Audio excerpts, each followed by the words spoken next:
Pintu teater 2 telah dibuka. Para penonton yang telah memiliki karcis dipersilakan memasuki ruangan teater.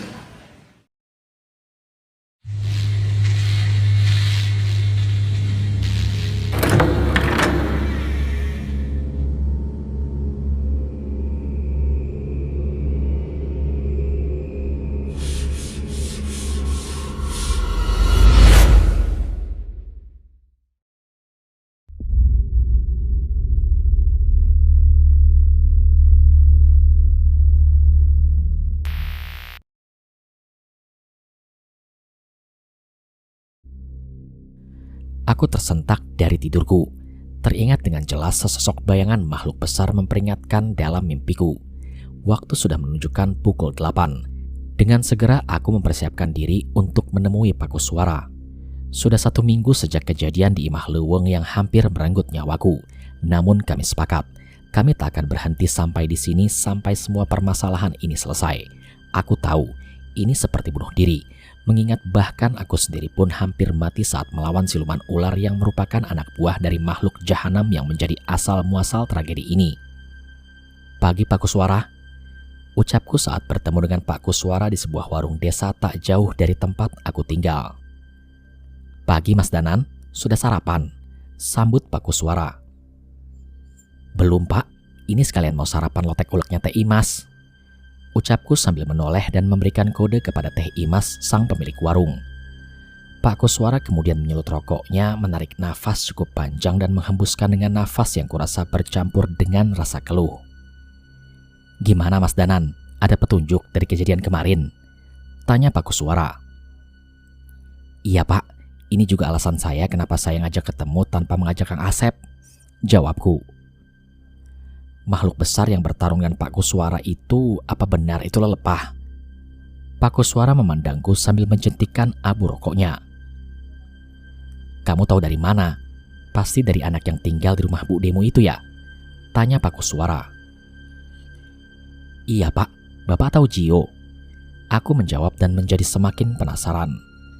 Saya sempat membantunya saat dia dikejar lelepah. Sepertinya kejadian itu sudah sebulan yang lalu. Jelas Pak Kuswara. Berarti Pak Kuswara juga tahu lokasi majikan lelepah itu? Tanyaku. Belum, memangnya anak itu cerita apa? Dia melihat tempat lelepah itu mengeksekusi tumbalnya Pak. Dan alasan aku tidak mengajak Kang Asep karena lokasinya itu ada di tanah milik majikannya Kang Asep. Jelasku pada Pak Kuswara. Pak Kuswara kemudian mematikan rokoknya dan menghela nafas. Maksudnya rumahnya Mbah Wira?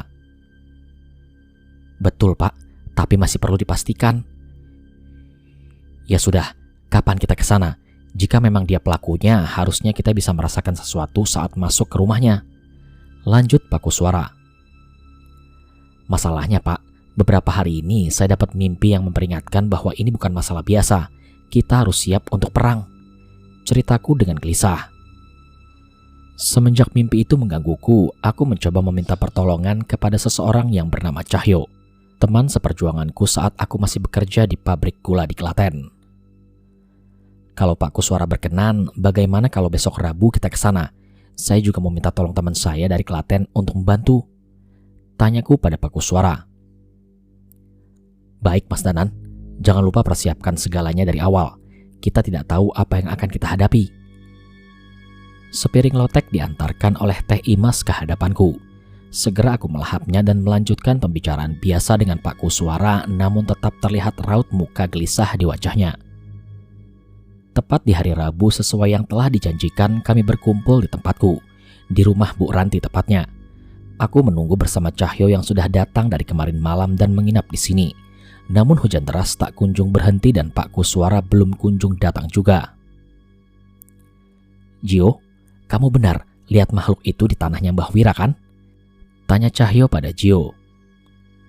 Bener Mas, aku pertama kali melihatnya di sana dan dikejar sampai akhirnya Pak Kuswara nolongin Gio. Ceritanya dengan singkat. Hujan kini semakin deras. Rintikan hujan menutupi pandangan ke arah luar. Suara menggelegar bersaut-sautan seolah petir menyambar dari dekat. Kemudian terdengar suara pintu diketuk mengganggu lamunanku. Segera aku berdiri dan menghampiri pagar rumah, berharap itu adalah Pak Kuswara yang datang. "Danan, tunggu!" teriak Cahyo yang menahanku. Aku menoleh sebelum sempat membuka pagar. Hujan semakin deras dan dentuman di atas rumah mendadak menjadi semakin keras dan bertubi-tubi. "Siapa kamu?" teriak Cahyo sambil menarik tubuhku. Sesosok bayangan muncul dari rintikan hujan yang deras. Terlihat sesosok makhluk kurus kering dengan kepala yang miring menyeringai dengan bibirnya yang robek sampai ke telinga. Suara tertawa keras muncul dari makhluk itu seolah meledek kami. Aku segera membacakan amalan pedang bermaksud menyerang makhluk itu. Namun sebelum selesai, makhluk itu menghilang di balik derasnya rintikan hujan. Kemudian terdengar suara dentuman menjadi semakin keras. Cahyo berinisiatif keluar dan memeriksa kondisi di sekitaran rumah kami. "Brengsek, kenapa kita bisa nggak sadar?" ucap dia dengan kesal. Aku menyusul Cahyo keluar dan melihat apa yang terjadi. "Itu Banaspati?" tanyaku pada Cahyo yang memastikan apa yang aku lihat. Banaspati adalah makhluk jahat berbentuk bola api yang kerap digunakan oleh seseorang dengan ilmu yang sangat tinggi untuk menyerang musuhnya dengan maksud membunuh. "Siapapun yang mengirim ini pastilah orang dengan ilmu yang tinggi," ucap Cahyo. Bola api itu berputar-putar di atas rumah, bermaksud menyerang dan menerobos atap rumah.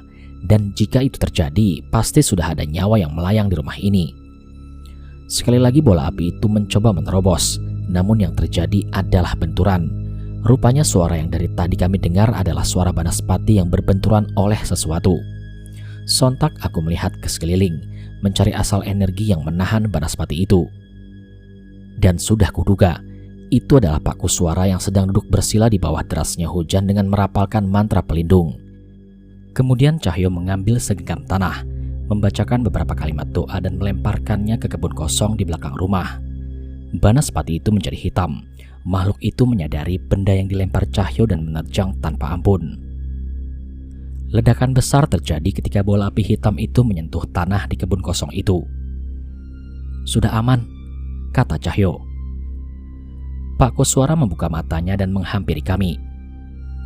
"Maaf ya Mas Danan, makhluk itu terlalu berbahaya jika saya hadapi sendiri, terlalu berisiko untuk yang tinggal di rumah," kata Pak Kuswara.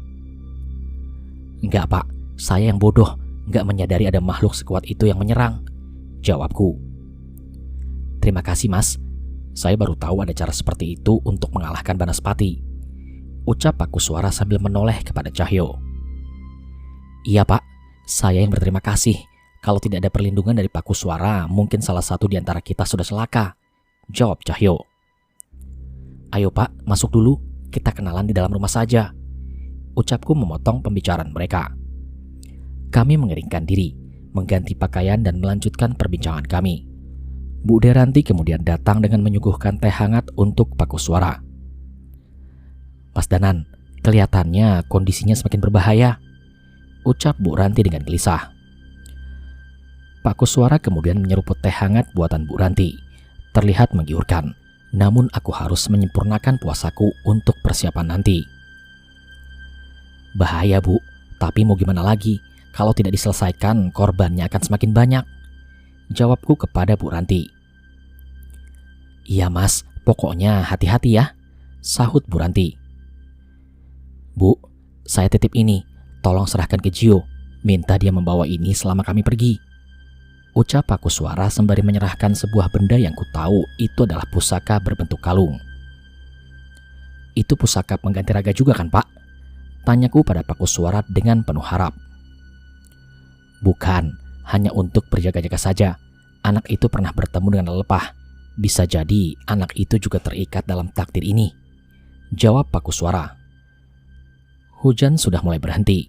Sebelum berangkat, kami berdoa dan menunaikan kewajiban kami masing-masing sebagai makhluk ciptaan Tuhan Yang Maha Kuasa, sekaligus memohon perlindungan atas apa yang akan kami lakukan nanti. Kini langit mulai memerah. Sebuah rumah dikelilingi pekarangan besar pun mulai terlihat. Ukiran kayu dan hiasan kepala kerbau menyambut kami dengan hawa misteriusnya. Bau darah dan sesaji mengelilingi pekarangan rumah ini. Aku pernah melewati ini, namun sebelumnya tidak ada bau seperti ini. Mungkin kali ini Mbah Wira merasa tidak perlu menutup-nutup lagi apa yang akan dia lakukan. Seorang pria tua dengan janggut putih panjang dan baju hitam yang kusam berjalan keluar, seolah dia sudah tahu kedatangan kami. Dia adalah Mbah Wira, salah satu sesepuh kampung ini. "Bocah-bocah goblok, kalian gak tahu apa yang akan kalian hadapi," ucap bapak tua itu. "Jadi benar, ini semua ulah Mbah Wira?" tanya Pak Kuswara dengan raut muka yang masih tenang. Namun belum sempat menjawab pertanyaan Pak Kuswara, tanah di sekitar kami mulai bergerak, seolah akan muncul sesuatu dari dalam tanah. Dan benar saja, sebuah tangan tulang belulang yang terbungkus dengan daging busuk mencoba meraih keluar. Tidak cuma satu, tapi puluhan tangan muncul dari dalam tanah. Bau busuk kini semakin menyengat. Kami mundur menjaga jarak untuk mencegah hal yang tidak diinginkan. Namun lain dengan Pak Kuswara, beliau justru maju seolah siap menghadapi makhluk sebanyak itu. "Tidak usah khawatir Mas Danan, aku sudah pernah berurusan dengan makhluk-makhluk ini sebelumnya," ucap Pak Kuswara sembari mengeluarkan pusaka mata tombak yang dulu digunakan di Imah Leuweung. "Jelma anu geus indit ulah balik, anu geus tenang ulah ngaganggu, anu teu tenang tanpa pamales kanyeri." Mata tombak dijatuhkan ke tanah. Cahaya bersinar memenuhi pekarangan. Makhluk-makhluk itu berhenti bergerak tanpa perlawanan. Pak Kuswara menghela nafas lega. Nampaknya ia berusaha menghindari pertarungan sebisa mungkin. Tak melewatkan kesempatan, Cahyo berlari ke dalam mencoba meraih Mbah Wira. Belum sempat menyentuhnya, sesosok makhluk raksasa melibasnya hingga terpental. Ya, itu adalah lelepah yang selama ini meneror kampung kami. Cahyo kembali berdiri. Aku tahu serangan itu tidak akan mengalahkannya. Dia pernah berurusan dengan makhluk seperti ini. Sementara Cahyo sibuk dengan lelepah, aku dan Pak Kuswara menerjang ke arah Mbah Wira, mencoba menyerangnya dengan maksud melumpuhkannya. "Kalian tidak akan bisa membunuhku," ucap Mbah Wira. Kami terpental tanpa menyadari apa yang membuat kami mundur. Energi yang besar muncul dari dalam tanah dan membentuk sebuah bola api persis seperti yang menyerang rumah tadi. Tak mau menyerah, kami maju lagi dan menyerang. Pertempuran sengit terjadi di antara kami bertiga. Tak satu pun dari kami bisa menyentuh Mbah Wira sampai akhirnya sapuan lengan raksasa dari lelepah membuat Pak Kuswara tersungkur. Darah mengalir dari kepala Pak Kuswara. Cahyo kemudian merapalkan mantra pelindung dan segera menghampiri Pak Kuswara. Aku sontak panik. Tanpa kesadaran penuh, aku menarik keris dari sukmaku dan melemparkannya ke arah Mbah Wira. Tak ada yang menahan hujaman keris itu hingga menusuk jantung Mbah Wira. Seketika ia tersungkur dan darah segar mengalir dari jantungnya. Aku membunuhnya, pikirku saat itu. Belum sempat menghilang kepanikanku, pukulan keras dari lelepah melemparkan tubuhku. Untung saja mantra pelindung dari Cahyo mengurangi rasa sakit yang ditimbulkan. Kembali aku menoleh ke arah Mbah Wira. Namun apa yang terjadi? Tubuhnya mendadak menghilang. Yang tersisa adalah dua makhluk jahanam yang mencoba menyerangku lagi. Kali ini Cahyo tidak diam. Dia menahan kedua makhluk itu sendirian. "Tenangkan dirimu Mas Danan," ucap Pak Kuswara sambil mencoba kembali berdiri. "Lihat ke depanmu." Dari kegelapan di dalam rumah muncul seseorang dengan janggut putih panjang dan baju hitam yang tidak asing. Itu adalah Mbah Wira. Dia kembali tanpa luka sedikit pun.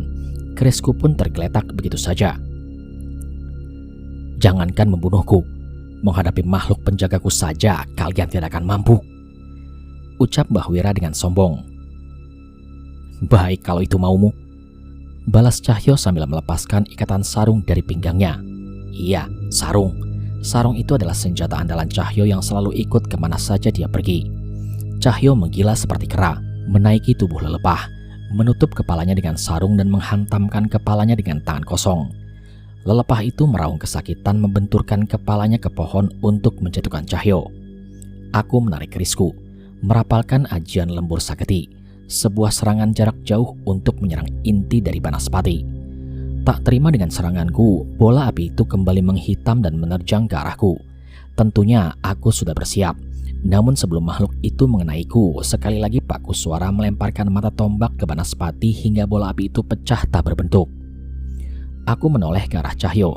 Dia semakin menggila. Mata dari raksasa itu dipaksa keluar dengan kedua tangannya.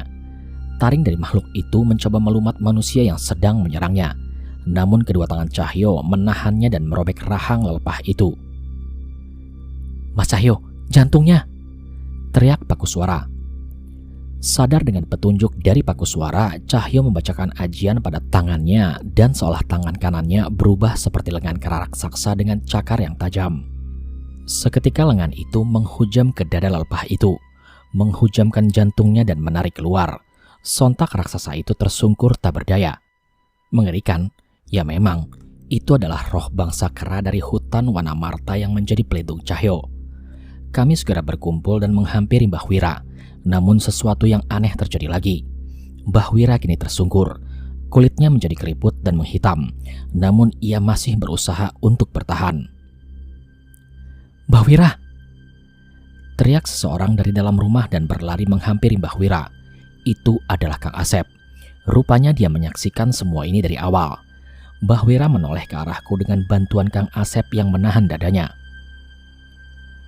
"Aku tidak akan mati," ucapnya kepada kami. Belum sempat menjawab ucapannya, Mbah Wira melanjutkan perkataannya lagi. "Aku tidak bisa mati. Seandainya bisa memilih mati, mati adalah hukuman teringan untukku saat ini," lanjut Mbah Wira. "Kami tidak akan membunuhmu. Hentikan serangan yang kamu lakukan itu selama ini," ucap Pakusuara kepada Mbah Wira. "Seandainya saja aku bisa. Aku sudah memulai sesuatu yang tidak bisa aku akhiri," jawab Mbah Wira.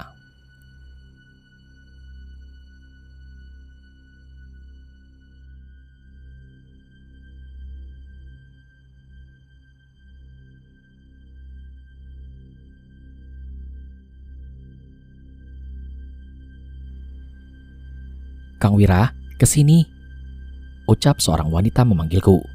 Itu adalah Lilis, wanita cantik dan anggun yang selalu bisa membuat aku merasa nyaman. Kami selalu bertemu di sini setiap jam pulang kerja, di sebuah rumah singgah di tengah hutan. Walaupun hanya diterangi cahaya lampu patromak, wajah cantik Lilis tetap bisa menghilangkan semua rasa lelahku. Baru beberapa langkah aku memasuki rumah, ia sudah berlari dan memelukku. "Kang, Lilis kangen," ucapnya dengan manja. Aku membalas pelukannya. Sikap manjanya membuat aku semakin ingin melampiaskan rasa rinduku. Aku kemudian menggunakan telunjukku untuk mengangkat dagunya, dan tak terasa bibir kami sudah saling bersentuhan. Terbakar oleh nafsu, tanganku pun ikut menjamah tubuh Lilis, merabanya dari rambut, leher hingga menyentuh dadanya. Aku meremas bagian itu dengan lembut. "Aduh!" Lilis berteriak. "Kenapa, Lis?" tanyaku. "Gak apa-apa, Kang," ucap Lilis menyembunyikan sesuatu. Aku penasaran. Segera aku membuka bajunya dan melihat ada bekas memar di dadanya. Lilis menunduk dan sedikit membuang muka. "Ini ulah siapa, Lis? Si bangsat Gumelar lagi?" tanyaku dengan emosi. Lilis adalah istri Gumelar, juragan pemilik kebun karet ini yang sekaligus adalah bosku. Aku memang bermain api, tapi salah satunya karena aku kasihan dengan perilaku bajingan itu yang terus menyiksa satu-satunya wanita yang aku cintai. Pagi ini seperti biasa aku bekerja di kebun karet. Tidak ada yang istimewa, hanya pekerjaan yang mengumpulkan getah karet dan anak-anak dari kampung yang sering bermain di sekitaran sini. Sebentar lagi adalah jam istirahat. Ini yang aku tunggu. Sebentar lagi Lilis akan keluar mengantarkan rantang untuk para pekerja. Namun ternyata tidak sesuai harapan. Teh Riri yang mengantarkan makanan. Lalu ada apa dengan Lilis? Seperti biasa aku pulang dengan terlambat, berharap aku bisa menemui Lilis di tempat biasa. Dan benar saja, lampu patromak di rumah itu menyala. Aku bergegas memasuki rumah dan menemui Lilis, tapi dia hanya mematung di ujung tembok dengan wajah yang penuh dengan memar. "Lilis, kamu kenapa?" teriakku sambil berlari ke arahnya. Belum sampai ke arahnya, seorang pria mendekati Lilis dan menarik rambutnya. Sialan, itu adalah Gumelar. Rupanya ia menyadari hubungan kami. "Bocah gak tahu diuntung, udah gak sayang nyawa kamu, Mira," teriaknya dengan penuh emosi. Belum sempat menjawab, pukulan benda tumpul melukai kepalaku. Tidak cuma sekali, pukulan demi pukulan terus menghujami tubuhku. Mereka pekerja-pekerja kebun karet yang disuruh oleh Gumelar. Rasa sakit tak tertahankan menjalar ke seluruh tubuhku. "Sudah, hentikan! Tolong hentikan!" teriak Lilis dengan penuh tangis. Gumelar memberi tanda, dan pukulan mereka pun berhenti. Aku jatuh tersungkur, darah mengucur dari kepalaku. Namun siksaan ini tak hanya berhenti sampai di sini. Gumelar menjambak Lilis dan membawakannya ke depan wajahku. "Ini wanita yang kau mau?" ucap Gumelar dengan menyodorkan kepala Lilis ke arahku. Sebuah tamparan sekuat tenaga menghujam wajah Lilis. Dan tidak puas dengan itu, Gumelar menendang punggungnya hingga terjatuh dan menginjak-injak wajah wanita itu yang merupakan istrinya sendiri. "Hentikan! Tolong hentikan!" teriakku sekuat tenaga. Puas menghajar Lilis, Gumelar menyuruh anak buahnya untuk mengikatku di sebuah tiang pondasi rumah. "Kalau kamu memang suka dengan pelacur ini, ambil. Aku tidak sudi hidup dengan barang bekas kacung," ucap Gumelar. Kemudian Gumelar melangkah keluar dan berkata kepada anak buahnya, "Lakukan apa yang harus kalian lakukan." Para pekerja mulai tersenyum dan menghampiri Lilis. Dan apa yang aku lihat seolah seperti neraka yang tak akan pernah bisa aku lupakan. 5 orang pekerja mengurumuni Lilis, menarik rambutnya, menamparnya dan merobek-robek bajunya. Lilis berteriak sekuat tenaga namun tak ada yang bisa menolongnya. 5 orang yang dipenuhi dengan hawa nafsu mencium bibir Lilis, meletakkan tangan-tangan kasarnya di tubuhnya dan memperkosanya bergantian tepat di depan mataku. Dendam, aku sangat dendam. Jika aku masih hidup setelah ini, akan aku pastikan kalian merasakan yang lebih sakit daripada ini, ucapku dengan penuh amarah di dalam hati. Salah satu dari mereka menghampiriku dan menghajarku dengan sebilah kayu hingga aku tak sadarkan diri. "Kamu butuh tumbal untuk mendapatkan ilmu ini, seorang anak wanita yang lahir pada Kamis Wage," ucap seorang dukun tua itu kepada kami. Aku masih hidup, tepatnya kami. Pagi itu Lilis tersadar dan melepaskanku dari ikatan. Kami segera bersembunyi di hutan di desa sebelah, namun semuanya sudah berubah. Kejadian malam itu terus membakar amarahku, dan namaku bukan Wira jika aku tidak membalasnya. Aku tahu seorang anak yang dimaksud oleh dukun itu. Seorang anak bernama Mirah di kampung Sukmaraya yang sering bermain di kebun karet. Tidak peduli walaupun dia anak kecil, asalkan semua dendamku bisa terbalaskan, aku akan kembali ke kebun karet dan mengorbankan anak itu. Ritual kini sudah selesai. Anak itu sudah tidak lagi bernyawa. Namun seorang anak yang bersamanya, entah aku tidak bisa menemukannya. Sesosok makhluk muncul dari lingkaran di mana jasad Mirah di sana. Setan, demit, jin? Bukan. Makhluk ini lebih mengerikan. Sepertinya aku telah memanggil sesosok makhluk yang lebih berbahaya, makhluk dari dasar neraka. "Aku akan berikan apapun, apa yang kamu minta, asalkan Gumelar dan anak buahnya semuanya mati dengan mengenaskan," teriakku pada makhluk itu. Tak butuh waktu lama, keesokan harinya warga menemukan kepala Gumelar tergantung di atas pohon karet dengan tubuh yang tidak lagi utuh. Sontak aku puas melihatnya.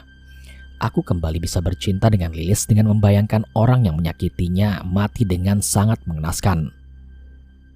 Hampir setiap hari jasad-jasad para pekerja ditemukan di kebun karet, dan beberapa dari mereka hilang tanpa ditemukan jasadnya. Aku selalu tertawa puas ketika mendengar berita kematian para pekerja kebun karet itu. Namun ternyata aku salah. Aku lupa dengan bayarannya. Malam Jumat Kliwon, hujan deras dan petir yang menyambar memperparah keadaan ini. Aku tersungkur dengan penuh emosi. "Hentikan!" teriakku kepada sebuah makhluk. Itu adalah lelepah. Dia menggenggam Lilis dengan tangannya, menariknya dan membelah tubuhnya menjadi 2. Taringnya yang besar mengunyah tubuh Lilis tepat di depan mataku. Aku tak mampu lagi berteriak. Ini adalah neraka. Inikah bayaran atas semua pembalasan dendamku? Penyesalan ini sudah merobek-robek jantungku. Aku kembali dan mengambil sebuah pisau dan menusukkannya ke jantungku untuk mengakhiri semua rasa sakit ini. Namun apa yang terjadi? Aku tidak mati. Setiap luka yang aku goreskan ke tubuhku kembali menghilang. "Nyawamu adalah milikku. Kamu tidak akan mati sampai tiba saatnya kamu dan aku dibakar di api neraka," ucap sesosok makhluk yang mengikat perjanjian denganku. "Apa maksudmu? Aku sudah menyerahkan tumbalnya." Jawabku dengan penuh sesal. Kau pikir masih ada tempat di akhir zaman untuk mereka yang bersekutu dengan iblis? Nikmati saja hidupmu di dunia ini dengan kepastian neraka yang telah dijanjikan bagimu, ucap makhluk itu. Setan itu memanggil sekutunya untuk menjaga tubuhku. Dia mendiami imah leweng tempat aku memanggilnya dan terus meminta tumbal atas dosa yang telah aku perbuat.